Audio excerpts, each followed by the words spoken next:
আমার কলিজার টুকরা যুবকগুলা, তোমরা একটু খেয়াল করো, তোমরা আমার শত্রু না।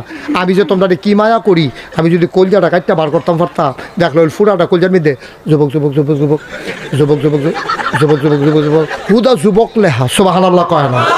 আমি যুবকটির এত মায়া করি, অনেক জায়গাত আমি সিহন ফলাফাইন দেখলে বন রুটি আর কলা কিনে বেড়াইয়া খাওয়াই, এটাই যখন শরীরে একটু ফুনফুন্য হইয়া উঠে।